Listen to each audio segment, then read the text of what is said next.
So a dramatic finish at Queen's Park Rangers, where Sheffield United leave Loftus Road with a point thanks to that John Egan equaliser. It was never in doubt, really, was it, Ellie Wilson? It's always coming, wasn't it? Yeah, of course it was. Kevin Gage, never in doubt. Oh, it feels like a win, doesn't it? It feels like we've won. I'm sure QPR feel like they've just lost. It's shattering for QPR, yeah, because I actually thought QPR were very, very good tonight. I must be honest. I was expecting a dour,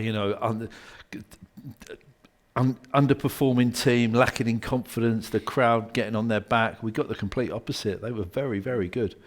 Was Sheffield United on balance worth a point, in your view? I think second half, on the balance of the half, I think they deserve to win that. But in terms of the whole game, I think a draw is probably fair, would you say? I actually think we probably shaded it in chances. A bit lucky. Red and white shaded glasses on, my bias showing. But I think second half we created so many chances. You just see the Billy Sharp chance, the Njai dribbling through chance, the Stevens shots. We had more chances than we probably realised. Clear chances as well. Yeah, I think when they're lined up in a row, as you said, just like that, it does sound like actually we probably should have put the ball in the back of the net a bit sooner, but QPR did defend pretty well, I thought, as well. Yeah, as we had to at times as well, because first half, we were nowhere near our best in the first half. We were struggling to keep hold of the ball, and QPR were really at it. But I just thought second half we just pushed on, especially when we changed the formation. Went to 4 at the back and QPR sat back a bit, and we seemed to get a lot more confident, got more people on the ball, got the ball into better areas of the pitch, got some great crosses in this evening as well. Stevens on the left, Sander Berger on the right. I thought overall we probably just shaded it. How will John Egan be feeling now? I'm sure he'll be buzzing with that. He's turned it around a little bit, hasn't he? But yeah, I mean, it was a mistake in the first half that no defender wants that to happen, and it's unfortunate. And especially going into the first half time, 1-0 down, he'll be kicking himself for that. But to be the one that puts the ball in the back of the net and earns United a point at the end of it, he's redeemed himself.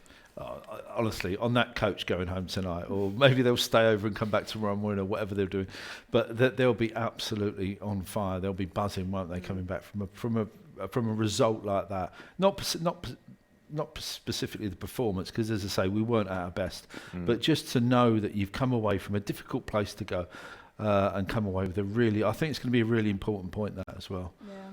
Definitely. I think there are, across the course of a season, you're going to have games where they'll play a lot better than that and then don't get the win. Yeah. And they'll have games equally where they play worse and then they do come out with a result, and that's just the nature of football. It's who can keep, at it for the whole 90 or 95 minutes in this case. Especially when other teams and players of other teams and managers and coaches and fans look at the results tonight, and they'll be checking the Sky and the internet. I was going to say teletext, that shows my age, doesn't it? Checking social media, and then they see Sheffield United losing 94 minutes gone. They think, that's it, we're done now. And then they get that in the 96th. Yeah. Brilliant. Performance-wise, what will concern Paul Heckingbottom, having watched that 90 minutes? Oh, that's a good question. For example, it seemed a bit laboured at times. I felt they could move the ball a bit quicker than they were doing. When QPR are aggressive and they're closing you down very quickly, surely the trick to navigate that is to move the ball quickly and try and get round them. And I don't know whether necessarily Sheffield United did enough of that. I mean, you're the experts. You tell me. First half, absolutely not. No, there was too many passes going astray. We just couldn't keep hold of the ball at all. Nor would hardly had a kick really first half. Sander Berger was anonymous as well, as was Tommy Doyle. So if you've got the three central midfield players not getting hold of the ball and not keeping it, then we're always going to struggle.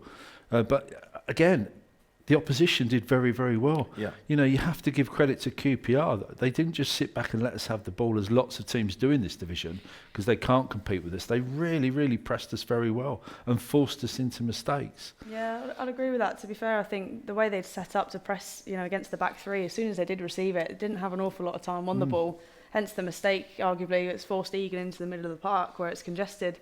But, there's times where we've played like that, against opposition like that, and managed to pick passes out. So for one reason or another, the passing game just wasn't there tonight, particularly in the first half. And I think when we started to create chances and get ourselves higher up the pitch, we can get crosses in, you can get Illiman, doing his thing with his feet in the middle of the box.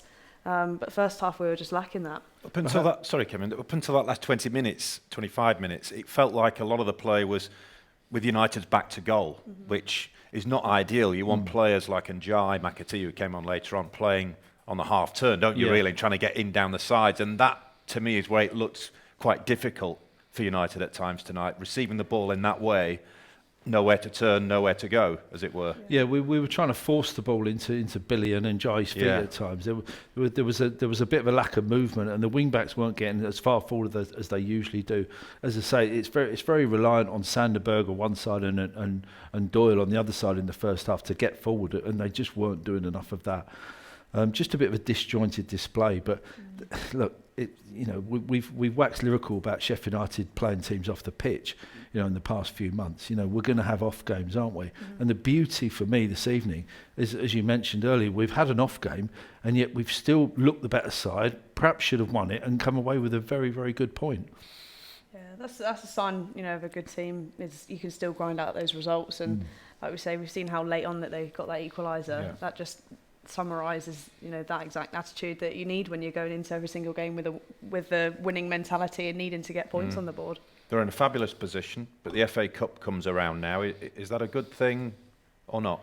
In an ideal world, you wouldn't want a game to interrupt, your league season, but it does give an opportunity to change things around a bit, give some more players a few more minutes, get them a little bit back into fitness, into form.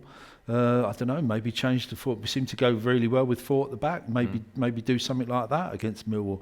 Don't forget we're playing Millwall down there in a few weeks' time, so you don't maybe to give too much away. Yeah, that's a good point to be fair. So it's a difficult one. It's entirely the manager's decision how he wants to play it. I think as a player, you'd almost want to just continue with the league, I think. Yeah, I think so, there's obviously opportunities to look at different formations, get other people minutes and things in a cup game.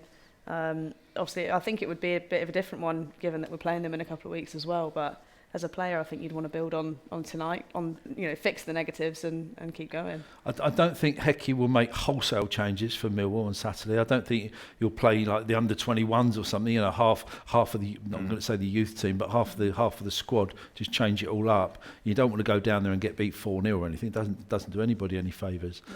I was thinking actually when you were discussing it earlier, I was thinking maybe it may be nice to have I'm contradicting myself here, but it may be nice to, if we could beat Millwall, to go against a good Premiership side, and let's see how good this Sheffield United team is. Because if we're all, harbouring after getting into the Premier League next season with this team, then let's see how we do against one. You know what I mean? Yeah, that might be interesting. Yeah. Could well be. Well, it's going to be an interesting period over the next few weeks because there are a lot of games coming Sheffield United's way. Millwall first up in the FA Cup this weekend. Sadly, we can't cover that one for you due to broadcast regulations, but we will be back as per normal against Stoke City here, against Stoke City, we have just said, on Saturday the 14th of January. On the 20th, a Friday night game, Sheffield United against Hull, a 7:45 kickoff. Will be on air from 7.